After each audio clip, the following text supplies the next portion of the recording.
And now it's Christmas time. Oh, hello, everybody. I'm Chris Smith, and it is a special edition of It's Christmas Time. And I'm joined today by Blackie Humphrey, Hector Angel Shadow, Rascal Godfrey Gladstone III.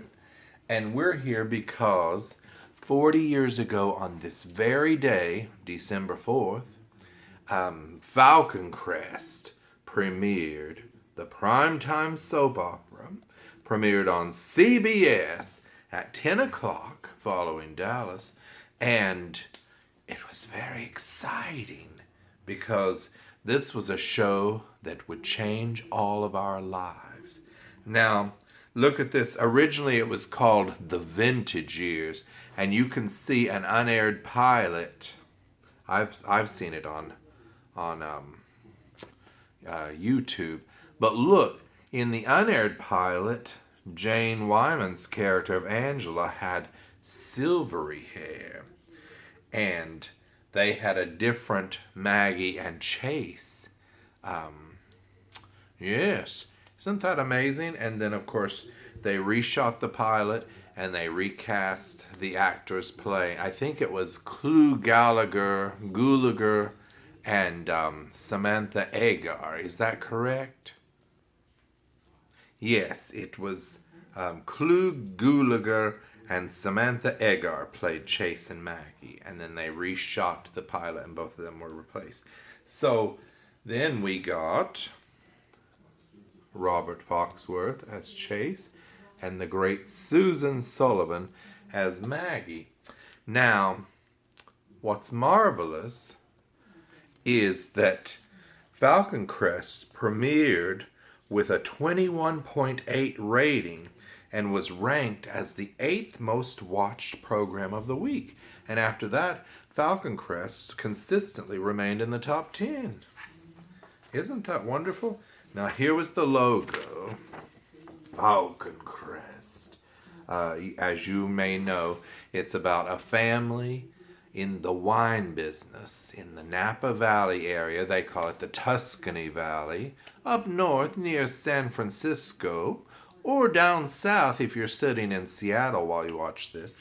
And Falcon Crest ran for 9 seasons. And here was a later logo. I've always thought that Falcon Crest's logo would make a good tattoo, of course, with the lettering of Falcon Crest over it, because I wouldn't, if I got it on my arm, I wouldn't want people to think I was some tough guy Marine. Of course, anybody who's met me, I don't think they're going to mistake me for a Marine. Though I do have the short hair. Now here's the original cast, and to commemorate the fact that Falcon Crest aired 40 years ago on this very day, I decided to get out my season 1 DVD set and rewatch the pilot. Now, the pilot had all of these people in it, at least these people up here, because that feisty Melissa Agretti wasn't in the pilot, and it was mostly about Chase's father falling in the winery after a struggle with Emma and her boyfriend, a drifter. And he falls and is killed. It was an accidental death, but of course Angela comes and has Charlie put him in the car, in his truck, and pushes him over the cliff, as one does when you want to cover up your daughter's accidental killing of someone in the family. And these people in all these shows, if they would just tell the police what happened, and you viewers can learn this in real life too. See, Falcon Crest is still teaching us lessons. Just tell what happened and you'll save yourself so much trouble. But if you do tell a lie, you might get a good series out of it and could run for nine years if you're on a TV show. Now, Falcon Crest was created by Earl Hamner. Here's the house. Earl Hamner. This isn't Earl Hamner here. This is a falcon. But Earl Hamner, who created the Waltons, also created Falcon Crest. And it's quite different from the Waltons. I mean, mind you, it is a family show. Here's a later cast photo, including Cliff Robertson as Chase's cousin, Michael. But this is a different kind of family. Oh, and here's a fun ad I found in TV Guide. Okay, look at this. It's an in the olden days, TV Guide really went all out for their ads. This isn't just a photo. Someone went to the trouble of sketching, doing a drawing of the cast. And I tried to see who the artist was. Here's the ad for it. And Jane Wyman was doing the whole, because that was a CBS thing back then. I was trying to find out who the artist that did this sketch was, and I could not, because I thought at first, well, Richard Amsel, who did a lot of the TV Guide covers, I thought, well, I don't think that's his work. But anyway, it is beautifully done, just the ads alone. So I remember when I was a little child and Falcon Crest was starting, and, I already loved Dallas, Knots Landing. Had Dynasty started at that point? I think Dynasty had already started. But Falcon Crest was December 4th of 1981. So I was all about the soap operas and the primetime soap operas at that point. So Falcon Crest I watched from beginning to end. And today, to commemorate the 40th anniversary, I rewatched the pilot, as I said, on my DVD, because you can't really stream these. And I must say the pilot holds up very well. As I said, it starts with the accidental death and then the cover-up. And then Chase, who is a pilot, an airline pilot, flies to, with his wife Maggie, to the Tuscany Valley to attend his father's funeral. And then, of course, Angela is just making sure that Chase doesn't get what's coming to him. She wants to cheat him out of the vineyards and that his father would have left him. Just give him 50 acres of vineyards.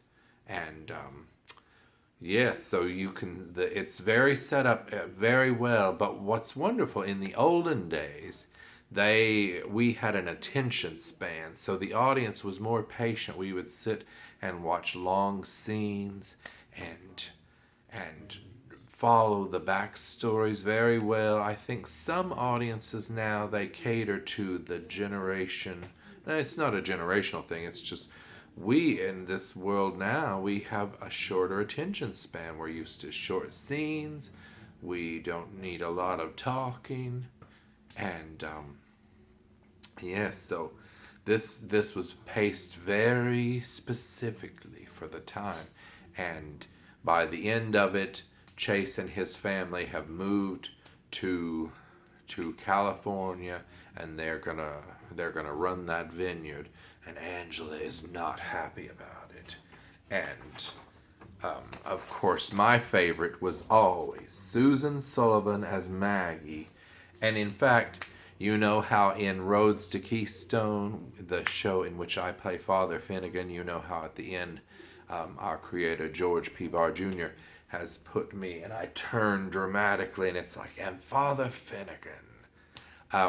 Well, I always told him that I loved how Susan Sullivan would do that dramatic turn, and in the opening credits, and it was always, and Susan Sullivan.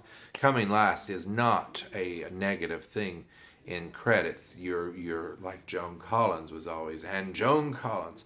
It's a place of honor. So I was so honored when George surprised me on the Roads to Keystone opening and put me in the very last thing, and I got to turn dramatically, and I'm like, I get to be Maggie from Falcon Crest. It was like one of the greatest things ever. Now, sadly, They haven't released all of the seasons of Falcon Crest on DVD, and I know nowadays people don't even care as much about DVD sets, but I love them. So I have my season 1, have my season 2, which had a great cliffhanger. That was when there was the shooting at Falcon Crest. There was a murder at the beginning of the second season. Spoiler alert if you're not there yet. And of course, I won't tell you who the killer is, but the killer is confronted at a wedding in the season finale and pulls out a gun, and there's a struggle, and then you fly over the house. The camera does an aerial shot, and then you hear gunshots, and then a coffin is lowered into the ground. And that was one of the cliffhangers, one of the best cliffhangers I've ever seen, because you're like, who got shot? And this is the season 3 box set. It came in part 1 and part 2. And then they didn't do any more DVDs, so I'm hoping that one of these days they will. Season 3 ends with the plane crash, because there's a plane that everybody's in and it's been sabotaged, and it starts going down and everybody's like, ah, and then Angela's like, oh, as she turns sideways. And several people were killed in the cast. Well, not in real life, but their characters were.